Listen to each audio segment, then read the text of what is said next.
Hello, ladies and gentlemen. Welcome back to episode 8, I believe, of this series.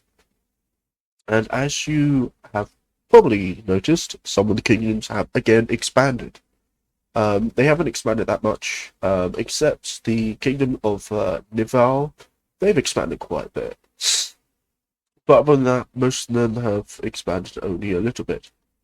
Um, and so last episode, the war came to a conclusion in Europe, and the Sunsphere Kingdom lost quite a bit of territory, but the kingdom that lost the most was the Emberlight Kingdom, which lost, I would say, probably 60% of its territory.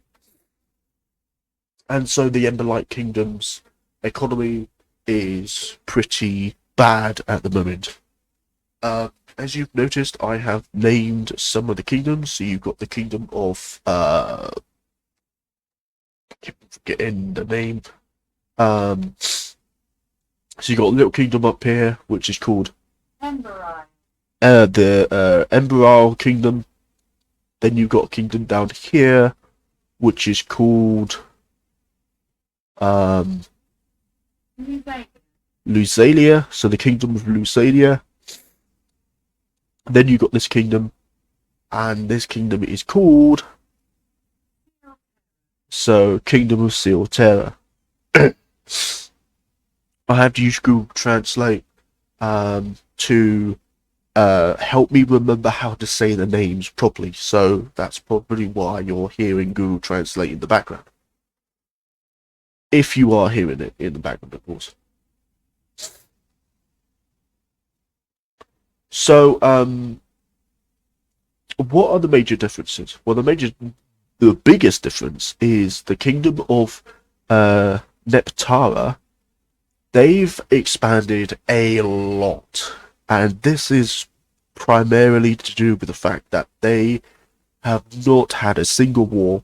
They're not interested in a war.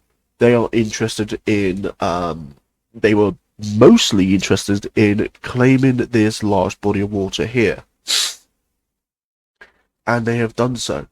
And as you've also probably noticed, the kingdom of Citera have also established a colony.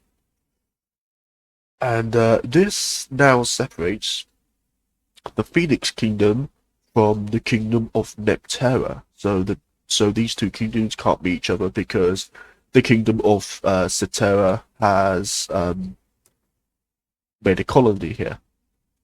The kingdom of Lusalia, they have yet to make a colony, and they will most likely make one. The Noctis kingdom, they have expanded quite a bit as well. They've actually claimed the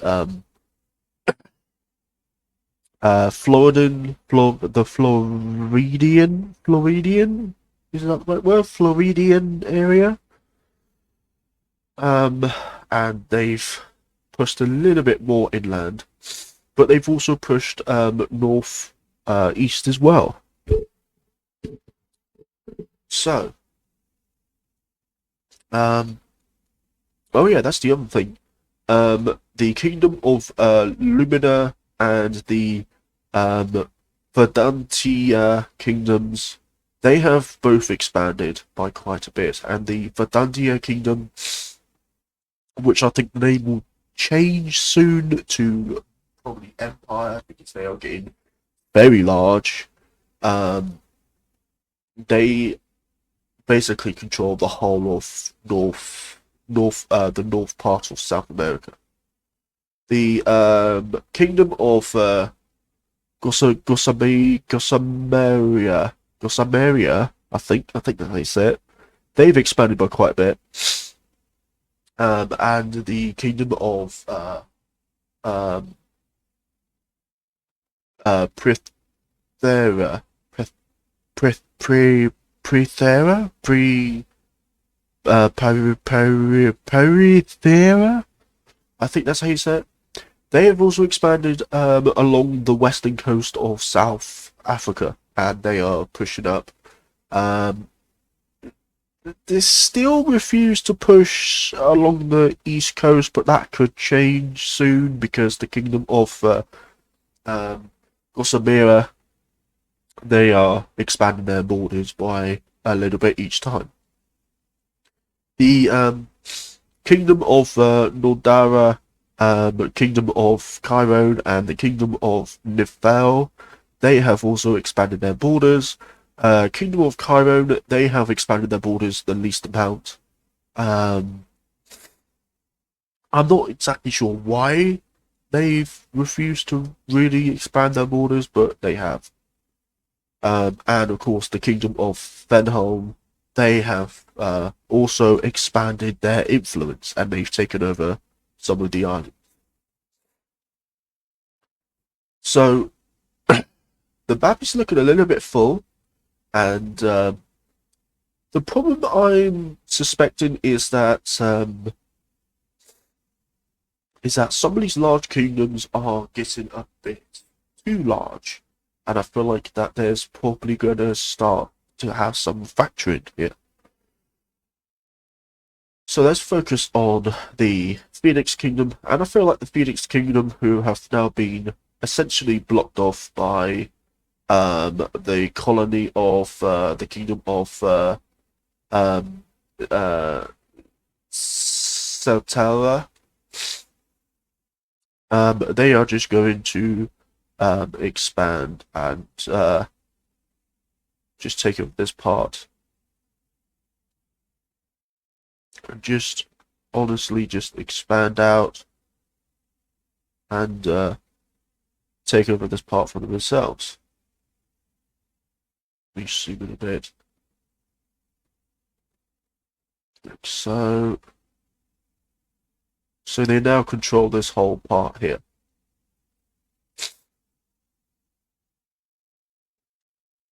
Just control this. I feel like they would be probably a bit careful about expanding their borders, especially when they now border a dictatorial kingdom, the Kingdom of Aridon, and I feel like the Kingdom of Aridon may be quite they could be quite unforgiving against the Phoenix Kingdom because, of course, they've gotten word of their two allies basically being cut up and claims of land being given to the victors, and they're not happy about that. And so tensions will once again start to rise, but this time between the biggest Phoenix Kingdom and the Kingdom of Aridon. Now, Aridon, the Kingdom of Aridon, they are they don't know that the Phoenix Kingdom is in a defensive alliance with the Ignis Kingdom and the Kingdom of Citera, and so this could backfire slightly against them. The Kingdom of Neptara will probably be looking to make their own like alliance and whatnot, but not right now. So, um, the Kingdom of um, Abaddon, they will most likely, but the Queen will most likely order that the borders are expanded northwards, because what she wants to do now is because she doesn't really like the Phoenix Kingdom, she's going to try and block them off.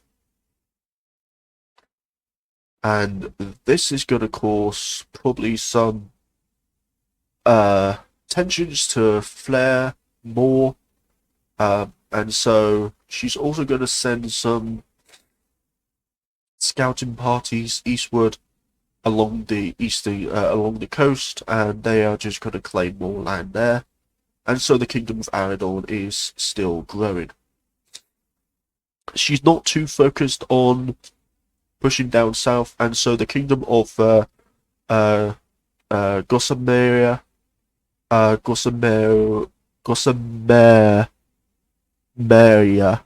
Gossameria, they're safe at the moment.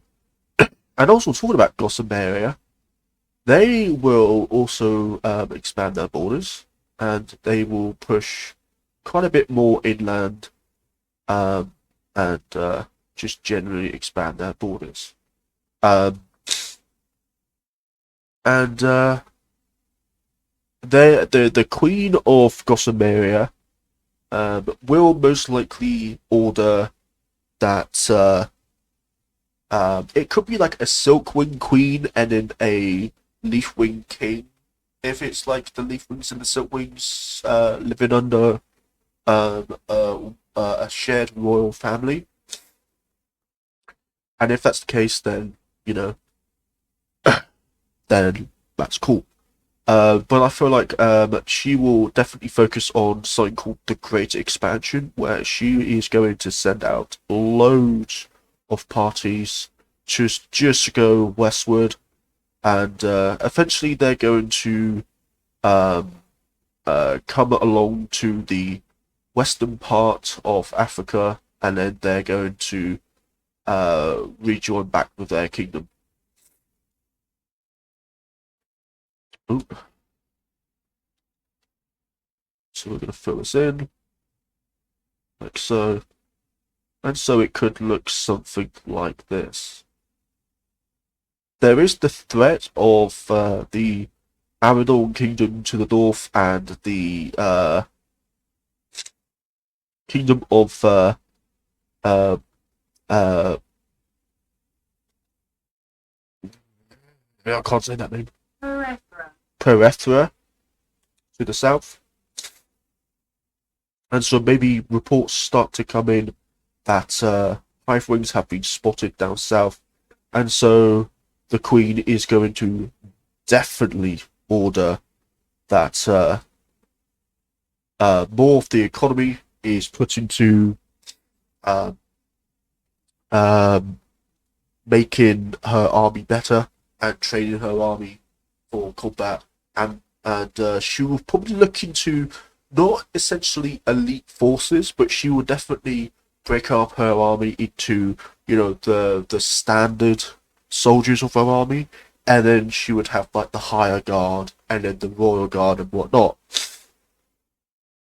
And so she's going to focus a lot more on defense on the southern portion of her kingdom, while she is going to um, have probably her husband, probably like the king, who if the queen is like a leaf wing, then the king would most likely be a silk wing, and so he is probably going to be in charge of the expansion of the kingdom. So we are going to put down quite a lot of villagers. So, so, so.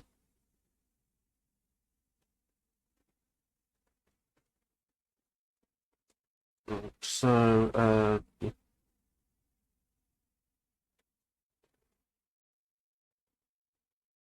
somewhat a bit too large. I feel like it is.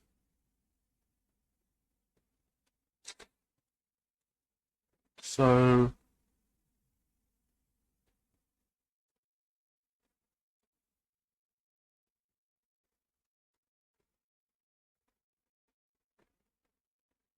and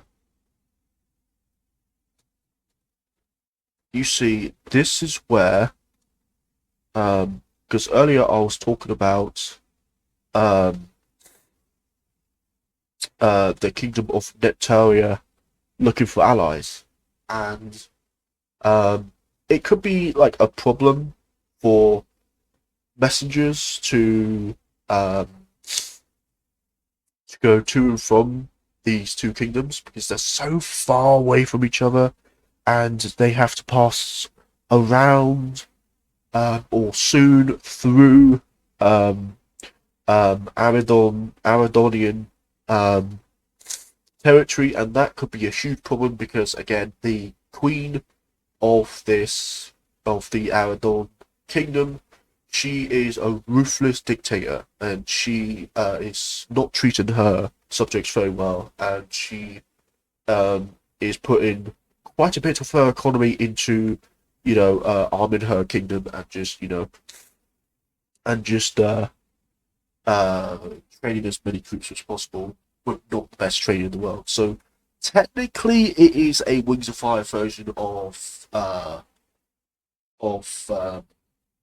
like the USSR or something like training wise, where instead of quality, it's quantity. So could that catch up with them? I don't know. It might, or it might not. It depends, honestly. Yeah, copy that. Gonna put a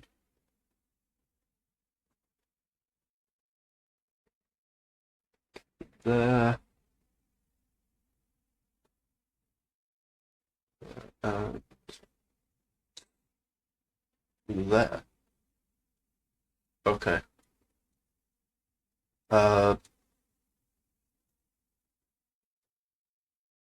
I feel like with the Verdantia kingdom, I feel like because it is so expansive, you could have another portion of the kingdom break away, and you could have um, something very much similar to the kingdom of Lumina, where this kingdom breaks away, and it's basically like the Queen of Verdantia basically says to one of her daughters that you're old enough and you've been trained enough. I'm going to release this part of my kingdom because my kingdom's getting too large and I want to focus on something else.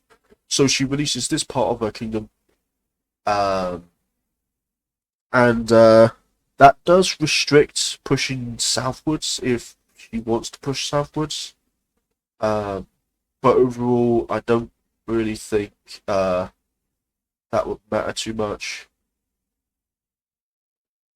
Is that too much of a similar color? It could potentially be. Ooh, it want to be maybe just painting the borders of this kingdom here,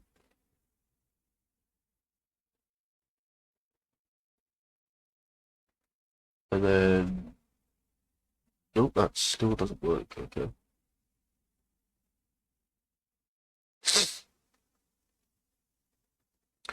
So there's a new kingdom on the block. It's not very strong at the moment.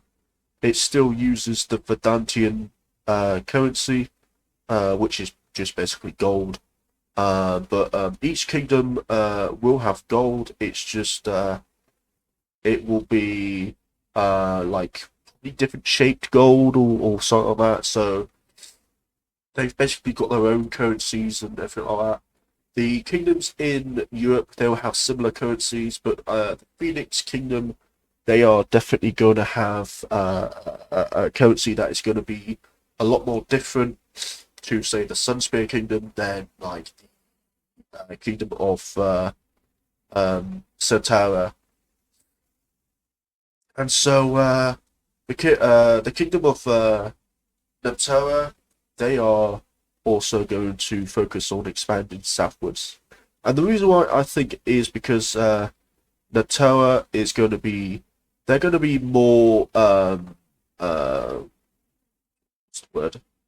They're going to be more sympathetic towards um, uh, uh, the Phoenix Kingdom, and so they are going to possibly cut like some forms of relations with um the Kingdom of Arid Aradorn. I was thinking of the name there for a second. And so they cut relations, and now you have this weird border. It's bizarre. It's really bizarre. Uh,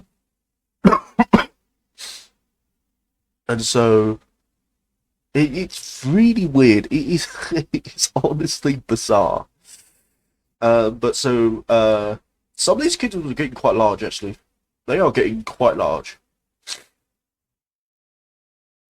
So tensions continue to heat up between the kingdom of Aradorn and the Phoenix Kingdom, and there is quite a bit of unrest within the kingdom of Aradorn. And so what happens is you have a situation where um, people are just genuinely unhappy. They are unhappy, and they just don't want to know anything uh, about the Aridonians anymore, and so they break away. And it's quite a large chunk that breaks away. Actually, it's quite a large chunk, and this infuriates the dictatorial queen, uh, who is queen of the kingdom of Aradorn.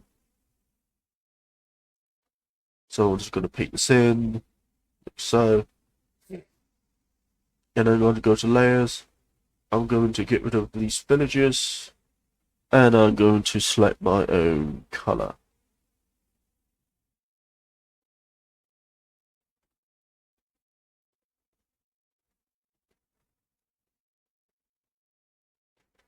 So we have one there. We do have uh,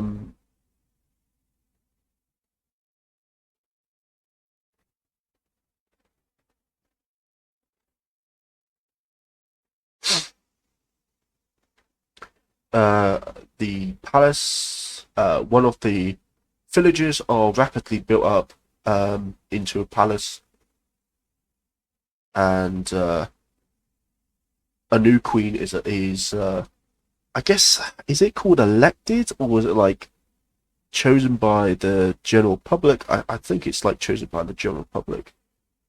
But this new kingdom, which we will call um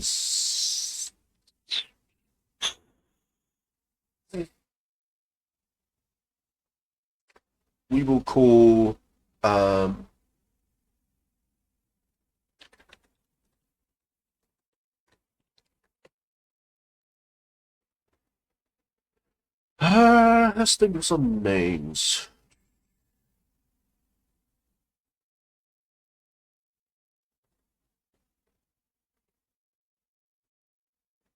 Why don't we call it? I got an idea. Why don't we call it the Kingdom of Silverheart. Kingdom of Silverheart? Kingdom of Silverheart it is.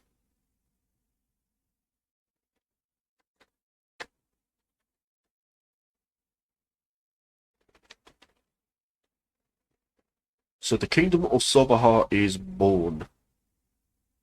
And the Queen is not very fond of this at all. She does not like this one bit. And so she orders her army to march or fly down south and reclaim this rebellious kingdom. But before that can happen, the kingdom of Neptara, they decide to once again expand their oh god Jesus expand their borders once more.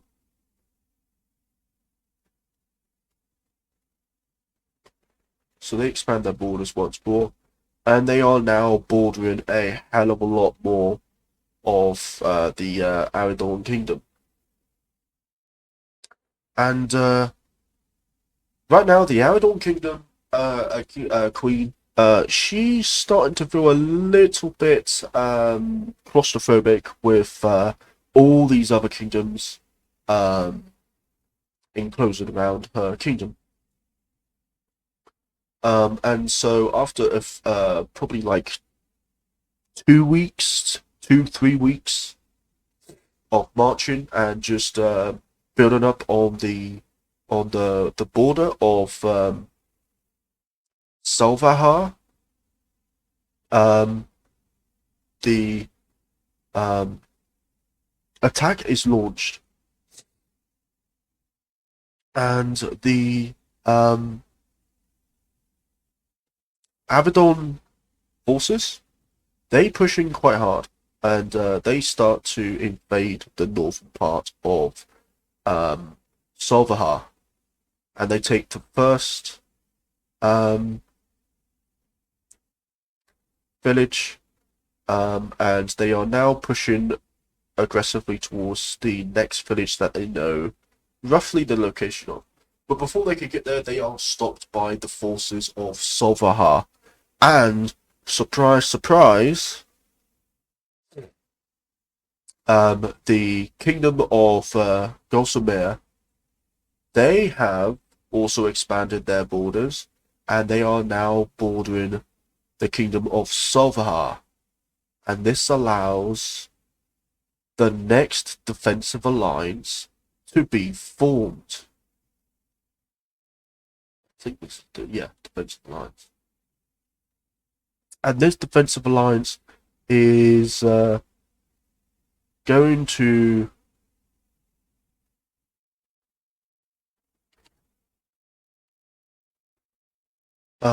be between the kingdom of Gossamer. So we're gonna oh, turn it back between Gossamer and Salvahar. And because at the moment Salvahar is being attacked, what this means is Gossamer, what they do is they reinforce their new ally. And this reinforcement comes as an absolute shock to the kingdom of Aradorn. And because of this new alliance, the queen of Neptara, she gets wind of this new alliance probably around a week later, and by then the new forces from Gossamer have reinforced the much smaller kingdom of Sovar, and they have pushed back the Aradorn forces to quite a bit. And they have actually reclaimed the village that had been lost a couple weeks earlier. But now, after some time, after like probably a week or two, maybe even 3 weeks after the Queen of Neptara sent a messenger down south to where she believed Gossamer was, the kingdom of Gossamer. The queen and king of Gossamer, they receive a message from the queen of Neptara, which is up north, asking if they can join their alliance. And so the Queen of Neptahar is then given the go ahead. I'm actually going to get rid of this shape, and I'm going to replace it with a four-pointed star, like so. So this is the new alliance.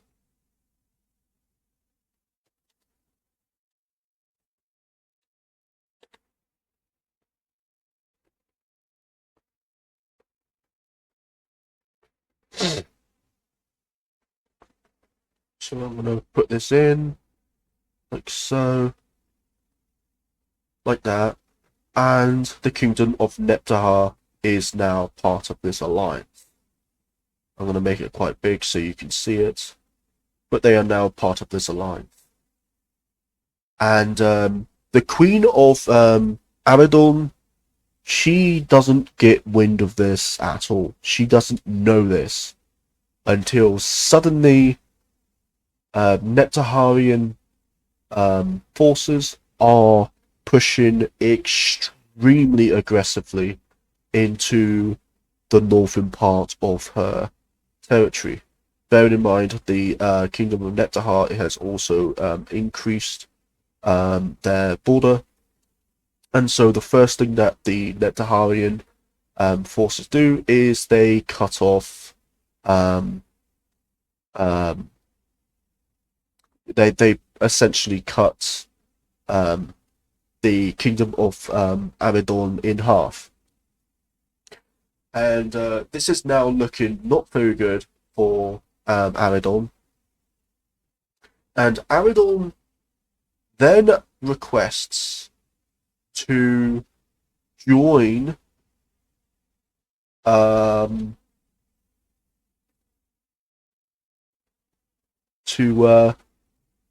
so the Kingdom of Abaddon sends a message to the Sunspear Kingdom and says, hey, we're getting attacked here, we need some help.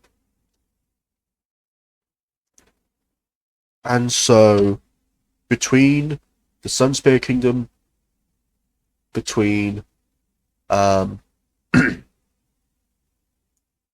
Emberlight Kingdom, I think the Emberlight Kingdom may be a little bit more cautious, honestly. But between these two, I feel like they could potentially the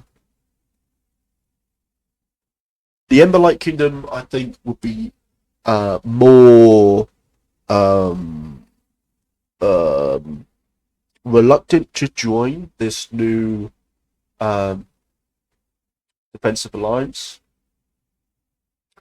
But this new defensive alliance between Aradorn and the Sunspear Kingdom is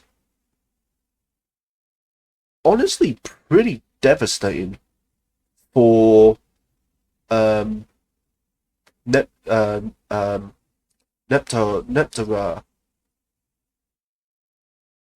And when this happens,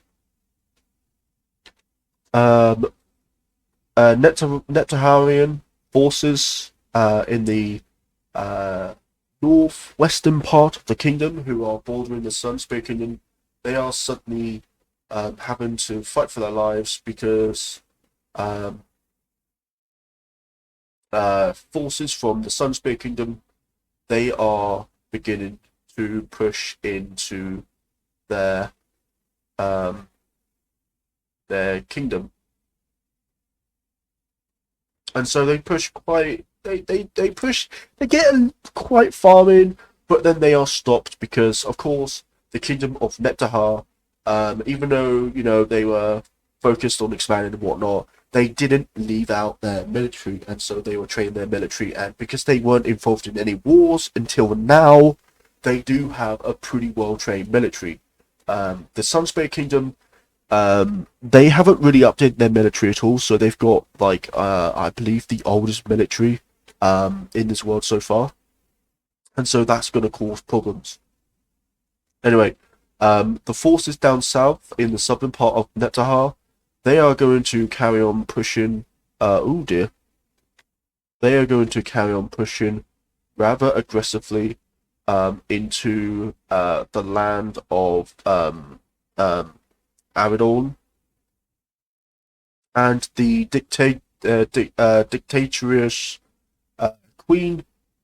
She is not going to like this one bit, and she is going to request more aid, um, and she's going to ramp up conscription, basically loyalists, and there will be loyalists who will be loyal to her that will join the army and just be trained, most likely basic training, and then they will join the front line. So basically cannon fodder.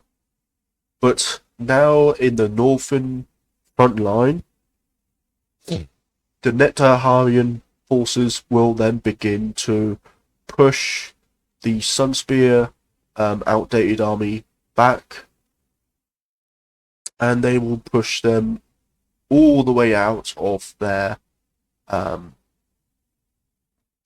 territory, and they will claim their territory back once again. And this is a pretty big blow to the royal family of the Sunspear Kingdom, because now that news of this has come out into the public of the Sunspear Kingdom,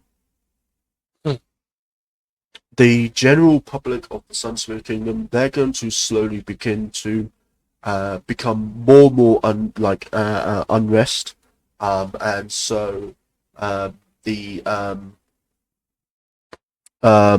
morale of the Sunspear army is going to begin to drop. But then crazy stuff hits the fan. The Ignis Kingdom declares war on the Sunspear Kingdom. This is a shock to every kingdom that knows that the kingdoms in Europe exist. And so the Ignatian army has been bulking up on the border between the Ignis Kingdom and the Sunspear Kingdom for quite some time, because relations haven't been that great between the two.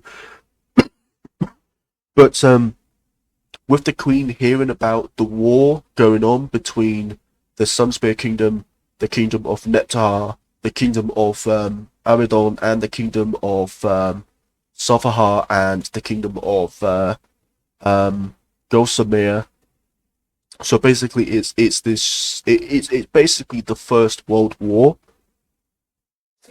in this world. And if I were to really think about it, I would say probably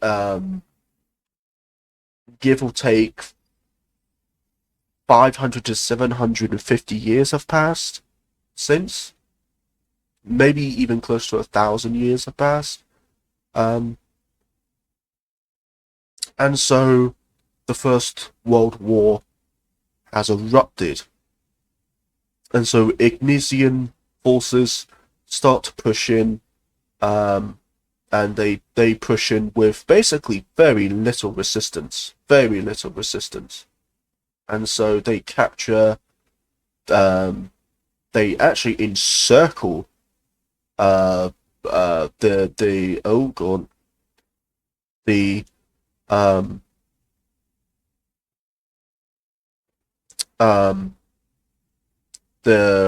westernmost village of they would be towns. They would all be towns. So all the villages would now be towns, because the population would be pretty high in all kingdoms. That you're probably talking a good couple 100,000 to a good couple million. For the larger kingdoms, they'll be definitely be in the millions. So the Ignis Kingdom has encircled the westernmost town, and because because this is a defensive line, the kingdom of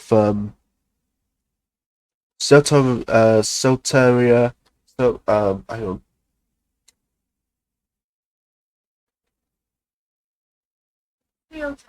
Sealterra, they will also declare war on the Sunspear Kingdom. And so they will then begin to push up the front line and help out the Neptarian forces. They will then encircle the palace and cut the palace completely off from the force from the Sunspear Old Guard army. And so this is basically game over for the Sunspear Kingdom. This is basically game over, but the Queen is not prepared to give up, and so the westernmost town capitulates to the Ignis Kingdom, and the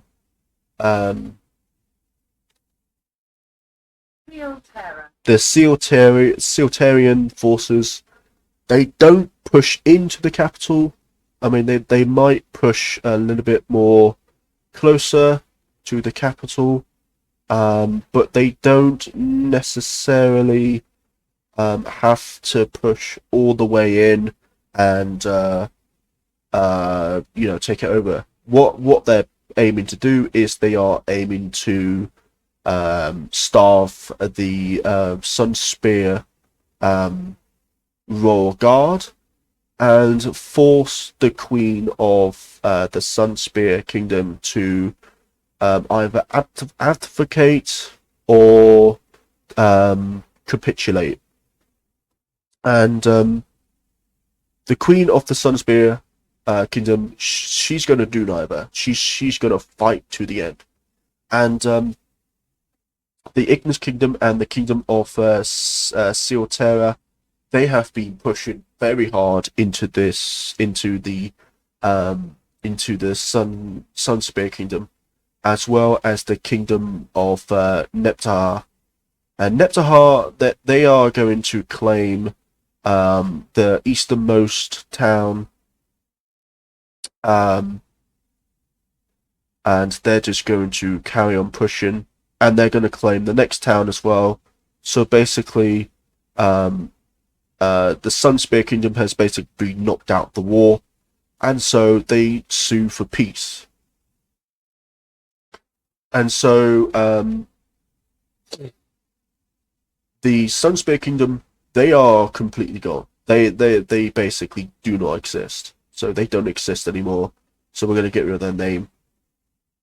They're going to be completely split up between the Allied forces. And now all eyes are focused on the Kingdom of Aridorn. And Aridorn is basically alone. They are basically alone. And all of the Allied forces, they are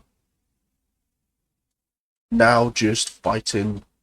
Actually, I'm going to get rid of this as well, because the Sunspear Kingdom basically doesn't exist. It's going to be split up, like I said before. But forces from the Kingdom of Neptahar, they are going to continue to push down, and they're going to get relatively close to the palace or capital, and they're even going to take over, completely take over a town, and maybe even two towns. So they now control the northernmost part of Aridorn, and they've split Aridorn in three. So Aridorn is now in three, and the military forces of Aridorn are now in complete disarray. And some news then comes out after the Allied forces continue to push up. Some news comes out that the Queen of Aradorn has unalived herself. She has taken her life. And so the council, they scramble, and they take temporary command, and they sue for peace. And so the peace treaty will look pretty interesting, actually. Neptahar will get this chunk here.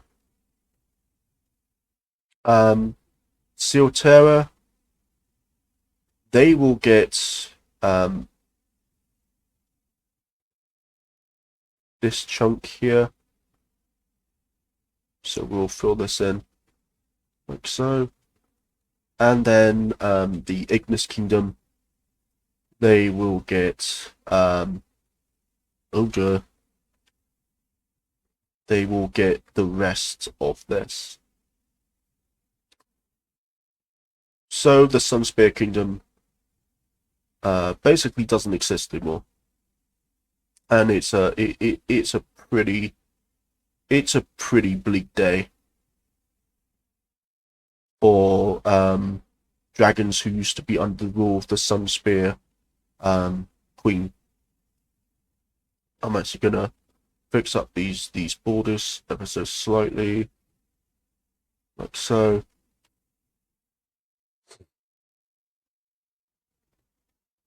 And then stop that, please, Jesus. And I'm gonna fill this whole section here. And what's this? This is the Kingdom of Northpear or Northpear. So the whole of Sweden goes to Northpear, and they gain a huge amount of land. They gain an absolute giant amount of land. And Neptahar will also gain... okay. Will also gain this this chunk here. So they will take this over like so. So let's just fill this in like so. So the Sunspear Kingdom, oh, hang on a minute, let me just fill this in. The Sunspear Kingdom no longer exists. It doesn't exist anymore. And so this is a huge blow to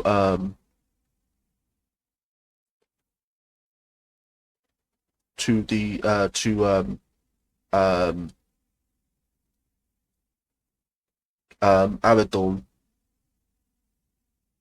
because now they don't have any allies, and it's a massive blow to the Emberlight Kingdom, because again they don't have an ally to trade with anymore, and so the Emberlight Kingdom, they are, well, essentially alone.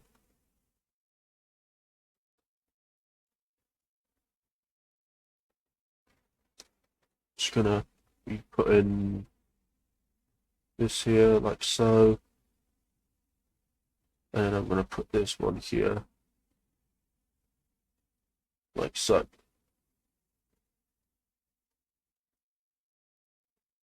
And so the Kingdom of Cytera and the Ignis Kingdom, they've gotten quite large, and they've basically split Europe between themselves.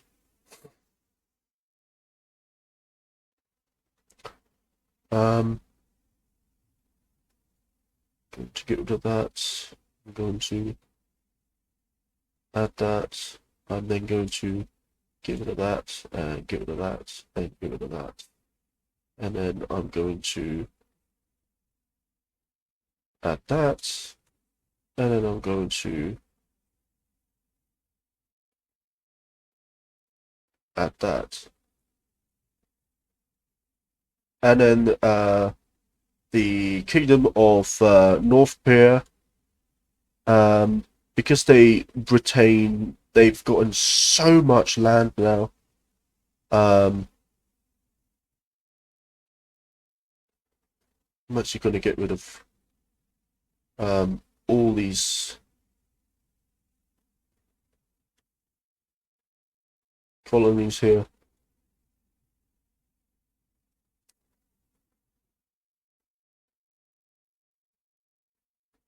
So, like so, and like so, and like so, and like so, and like so. And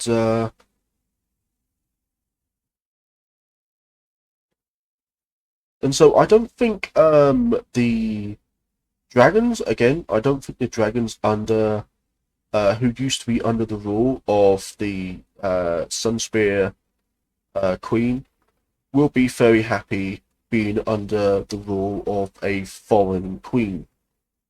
And so we could see some unrest start to um, appear. Probably not for some time, but we will have to see.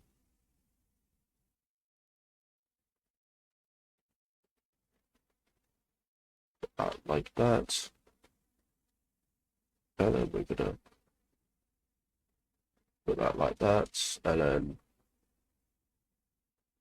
put that like that, and then we're gonna put this one like that. Okay. So the next war erupted, and it didn't really last that long because you had the Sunspear Kingdom, and their army was horribly outdated, um, and uh, and they were fighting on multiple fronts. And you had the Kingdom of Aradon, and the Kingdom of Aradon, they've basically lost um, their um, their African colony, and their African colony has basically been broken up um, by the victors, and it looks, oh dear, it looks sort of. I just go back to here. It looks sort of like this. So fill this in like so.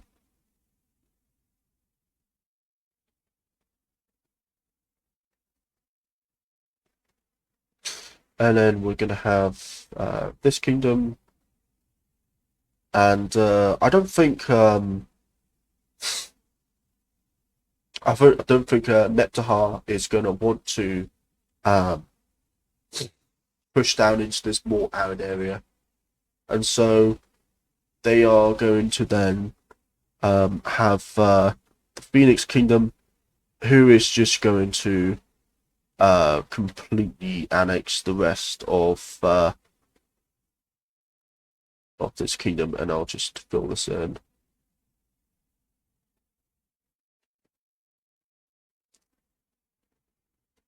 Like so. I will fix these borders in a second. But this war definitely didn't go the way that Aradorn wanted it to go. I think that the people of or the dragons of Aradorn, they probably feel like their queen was probably they probably feel like their queen was definitely not thinking straight at all, and so that cost them the war.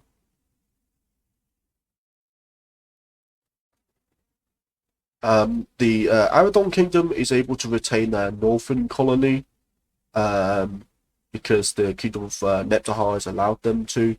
Neptahar also recedes from the two towns they captured, and they actually return it back to the what do you call it? The control of Aradon, and so the peace treaty is finalized. And so Sunspear doesn't exist anymore. Big F.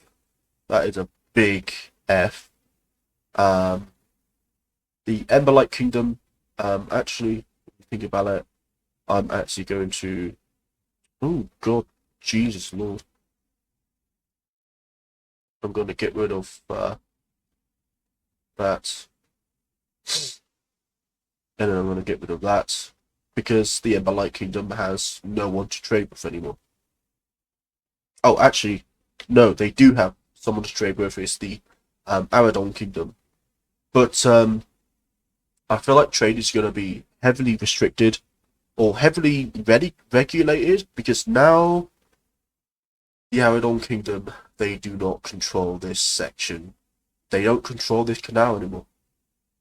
They just don't.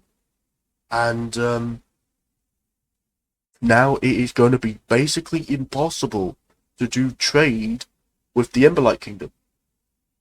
And I feel like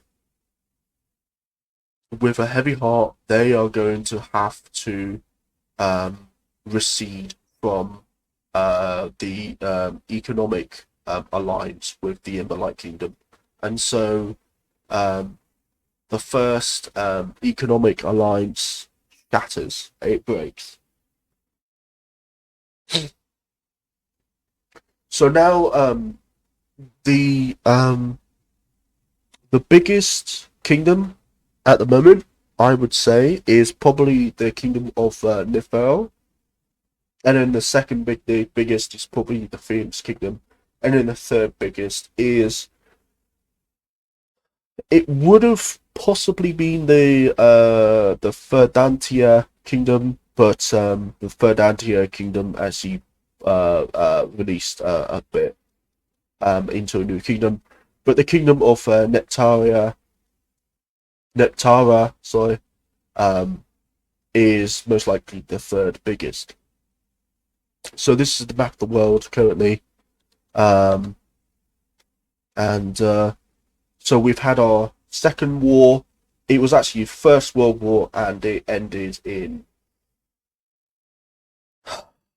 probably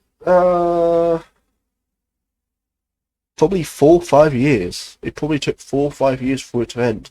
And again, that is because the Sun Spear Kingdom was just so pathetically weak military wise. It was so weak, and its economy wasn't that good due to the last war that had happened, and it was just taking so long for their economy to come back from the claws of death. But unfortunately, it just didn't happen, and so now the kingdom of Sunspear no longer exists.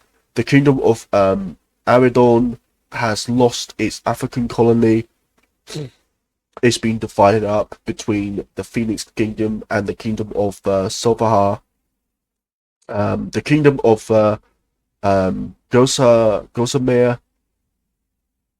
they are um, in a military alliance with the kingdom of Silverhar as well as the kingdom of Neptara. And then the Phoenix Kingdom is in a military alliance with the Ignis Kingdom and the kingdom of Sutara. I'm just going to call it Sutara. So let's actually focus on here. We're going to actually get rid of this. And then we're going to properly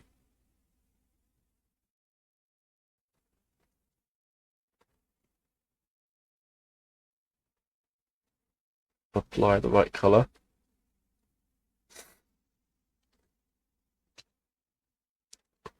We're going to expect. Ooh, why are you like that?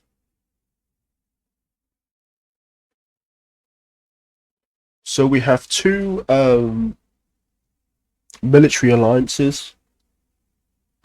Each one has 3 members, but throughout the next episodes, that is going to expand by quite a lot.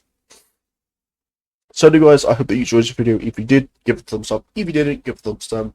Put in the comment section what you think about the first World War. I guess I technically it is a World War, but you know I'm not sure if it fits into that category at all. And put in the comment section of what you think we should call this lime green coloured kingdom down here. Anyway, guys, I'm going to see you later. Peace.